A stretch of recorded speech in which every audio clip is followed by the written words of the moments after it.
Hey guys, it's Will Chandler here, Guardian Fury, and gonna make another video.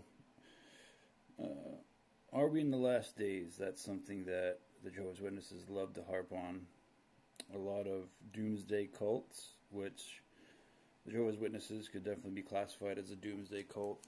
A lot of them like to say, "Oh, we're in the last days. The world's coming to an end. Armageddon," and that fear mongering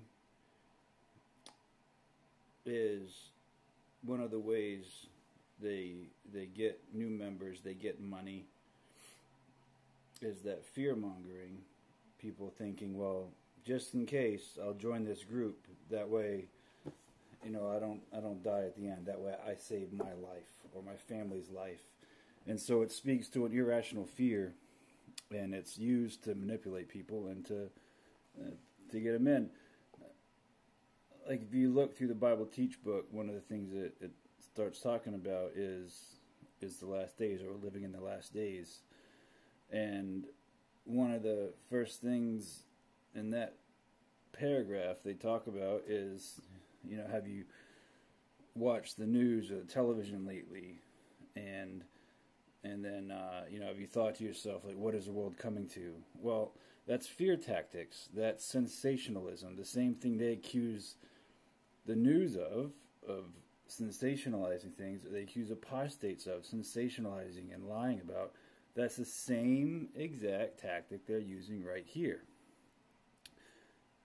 And if you go further, if you look to the scriptures on what they talk about, are we in the last days?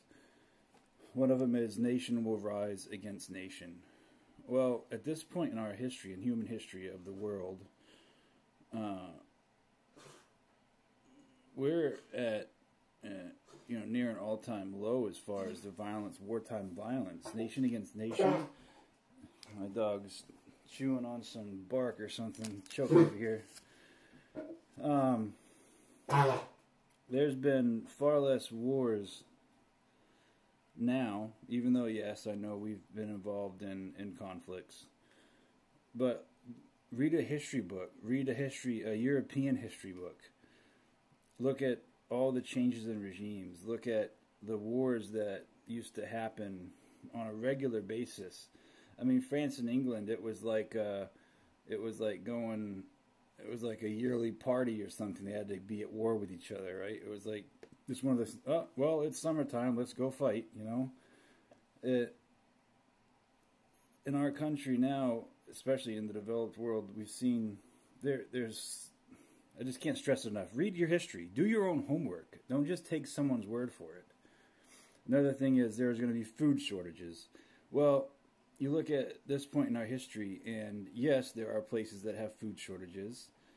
And if you look at history, the food shortages now are nothing compared to what they were in the past. Again, do your research, do your history. Compare the times you're in now with history. There's going to be great earthquakes. There's been no real increase in earthquakes. Again, look at history. It also says there will be pestilences. Well, when's the last time you heard about an outbreak of the plague, or the Black Death, or even smallpox? These pestilences are, again, all-time low. So, no, JW, that's not going to fly either. And then it talks about the people.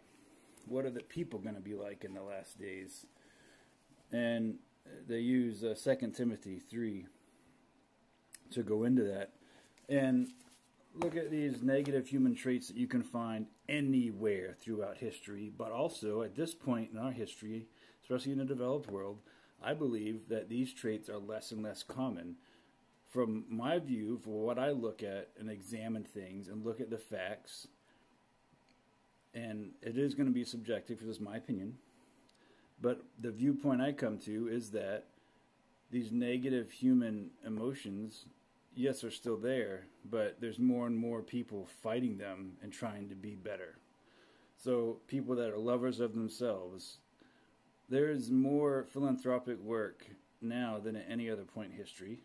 Lovers of money, to a point, everyone loves money, but actually this generation in our country is one of the ones that is the least concerned about money for their job. They're more concerned about a healthy workplace, disobedient to their parents.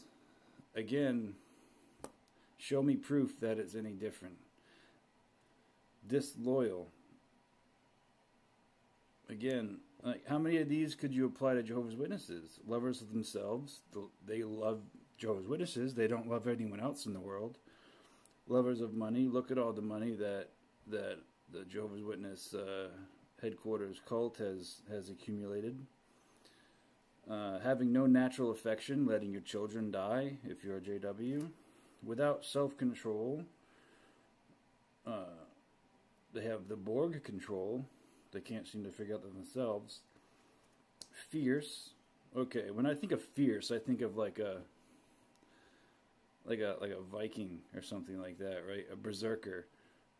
I don't see too many of those roaming around here in Virginia. Lovers of pleasures rather than lovers of God. And, oh, this one's great. Having an appearance of godliness, but proving false to its power. Could you define any other cult like that or any religion like that? Oh, well, that perfectly fits the Jehovah's Witnesses. An appearance of it. False to its power. Look at the pedophile problem.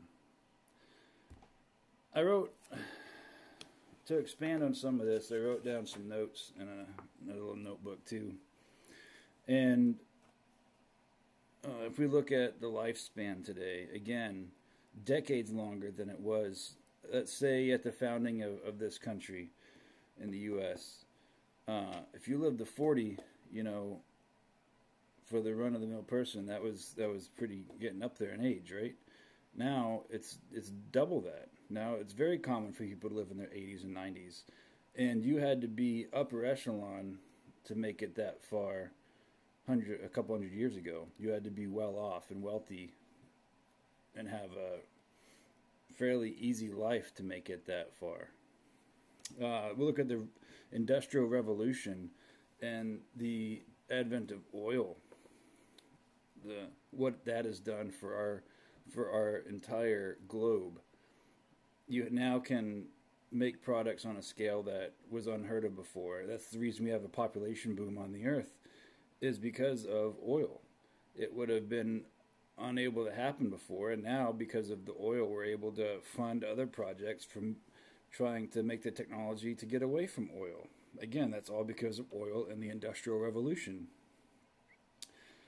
If we look at the effects of hurricanes, if you look at, say, down in Florida at the beginning, around 1900, somewhere in that time frame, they had a bad hurricane that it would killed, I think, tens of thousands, at least many thousands of people that died from the hurricane back then. And that was before 1914, mind you.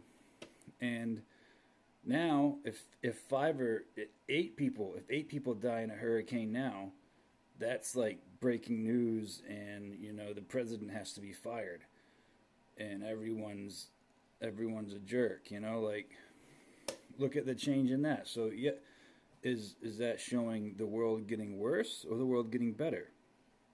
And the early warning systems that we have for hurricanes and tornadoes, again, getting better. There's far less death from those things, from natural disasters. We look at the advent of medicine, even, look at penicillin back in 100 plus years ago, and all the other medicines that have come about. Look at the death rate in childbirth. It used to be, I can tell you right now that my wife, I'm certain that she would have died 200 years ago giving birth. It was modern medicine that saved her and both of our kids. And overall, also, violence has decreased. There's people giving. There's people doing charity. Not just people. There's organizations. You can have an entire career. Very common to have an entire career just doing charity. And let's see, if we look at war and violence, what that's happened. A lot of people don't understand what war is like. And a lot of people don't understand what war used to be like. All right. Even in World War II, we used to firebomb cities, where you would get enough bombs placed, landing tight enough to cause a firestorm, which is where you get it hot enough that it literally will suck stuff into the fire, because there's so much oxygen, so much air being burned up, being fueling that fire, that if you were standing on the street, you would have been sucked into the fire. I mean, and that was, we basically had to do that to win World War II. Not had to, but they balanced the loss of life. What would it be like? Well, they firebomb a couple cities versus how many more millions of troops dying, right? I'm not justifying it. Believe me, I don't think firebombing a city is a good thing. But then look at warfare now. Look at the precision bombs we have thanks to technology. So even warfare is much more civil. Look at the Geneva Convention, and then think back to the 900s and 800s when the Vikings were invading England. Do you think they were worried about a Geneva Convention back then? Or do you think they did whatever they wanted? Where's the term raping and pillaging come from? Well, it wasn't from the Geneva Convention, so even warfare has improved. Is the world getting better or worse? Look at history. Also, like murder rates, across the board, murder rates are down, that kind of violence against each other. Yeah, you have spikes. Obviously, some places you go, in the world are going to be bad right now, but overall, it's not something that's going to be as common, that you see as much. Quality of life. The quality of life is skyrocketed. The poorest people in our country live like unimaginable kings to people, say, like poor family in Iraq or Afghanistan. And then you go back even further in time and look at the conveniences that we have. Something as simple as going to the bathroom. You used to have to dig an outhouse. You have to be middle of winter. You'd have to be going out, 100 feet away from your house just to use the restroom. Something as simple, indoor plumbing, like amazing. And if we look also at, let's say, other generations, when people could apply that scripture of all these things, wars, reports of wars, and famines, and pestilences, and diseases, and what other times throughout history could people have thought, could have applied those words to? Look at, like, say, Troy. Look at the fall of Rome. The barbarians are at the gate, right? That literally brought about the Dark Ages. The fall of Rome ended the world. It ended the civilized world as known at that time for much of the world. Not all of it, obviously, but for Europe. Now it also ended a lot of crazy Roman overindulgence in just about every area. We look at, of course, something like that Pompeii. Look at the Aztecs when the conquistadors came and what ensued from that. Even look at, in my own life, the end of the world happened a few times. The end of my world. I mentioned my 13th birthday when my pedophile and my rapist came back into our lives. And then when we left, my mother finally disobeyed the governing body and the elders and left my rapist. We left with the clothes on our back, and then we lived on food stamps, lived not knowing where our next meal was going to come from sometimes. That was the end of my world. I mean, you can go throughout history and find, if you want to, you can find a way to apply this. And when I left the Jehovah's Witness cult, when I knew that I had to leave, it was 1995. And now part of me was still worried, because of that fear-mongering, part of me was still worried that by the year 2000, I was going to be dead. Part of me thought I was walking dead, but I could not live a lie. I could not follow a false religion, and that's what I had proved the Jehovah's Witness cult to be. I had proved it biblically that it was a false religion. So I left in 1995. I'd been taught this my whole life. And so that was kind of the end of my world. It was like I was the Walking Dead. Again, by the year 2000, the preaching work was supposed to be done because the generation of 1914 could not die. And so I figured within 5 years there was a chance that I would be killed at Armageddon. So that was kind of the end of my world.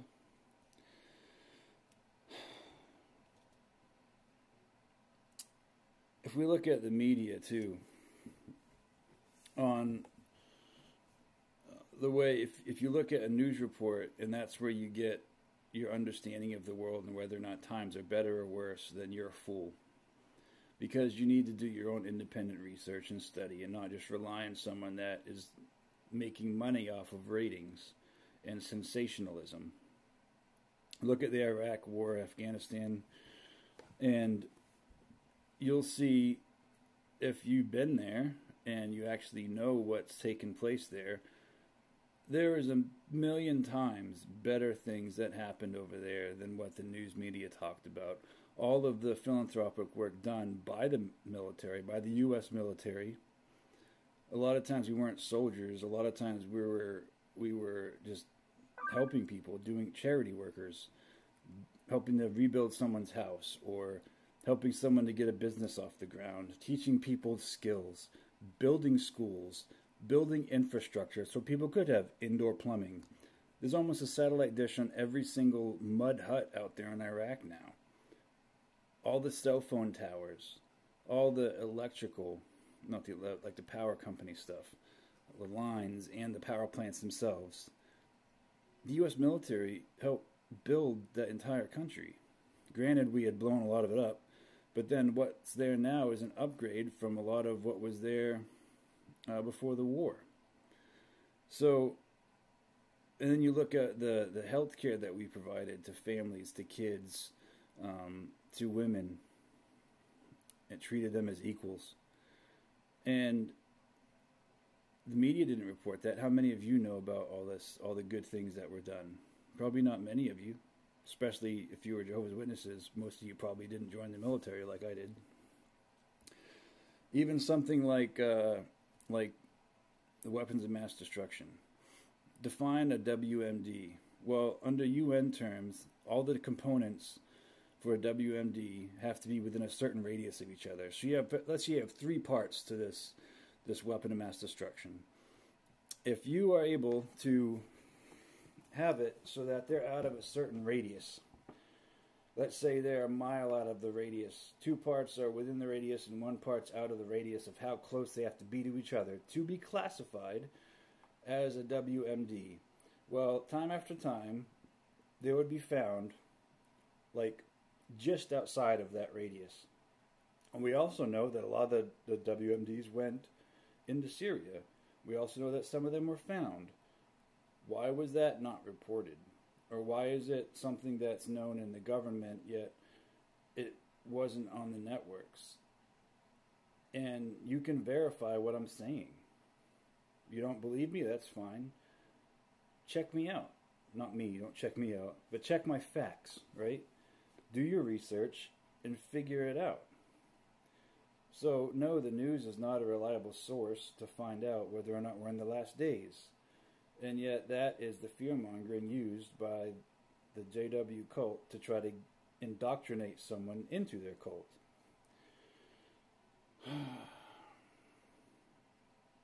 You look at, there seems to be a critical mass throughout history of what it takes to stop something evil and oppression. I'm one of those people that I've realized I'm not as common. I kind of don't, a lot of times, not give a damn about consequences. I have to follow what's right. I can't live a lie. Or the way I've lived my life, there's one quote that it can really define a lot of how I live my life, is all it takes for evil to succeed is for good men to do nothing. And I truly believe that. You look at the oppression caused in say, Europe, in feudal Europe, when there was all the kings. The people would rise up occasionally, but after so much oppression, after so much evil was done, It took a whole heck of a lot to get the ordinary person to finally stand up for themselves. The same can be said for the Iraqi people also. You know, they got AK-47s in a magazine. Every male is allowed to have an AK-47 in a magazine to defend themselves when we were there. And they did. They had them. Yet, they would look to us for protection. Because part of that is because of the mentality that had been beaten into them by Saddam Hussein.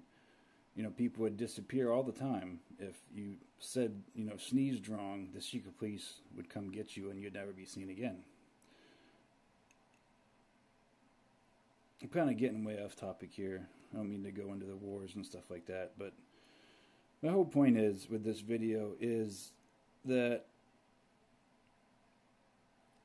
the fear-mongering used by the Jehovah's Witnesses to try to say we are in the last days, I would patently deny it. I would call it false and a lie. Do your research of history. Do proper research of what's happening in the world today. And then you tell me, are we in the last days? Alright. It's Guardian Fury. Y'all take it easy.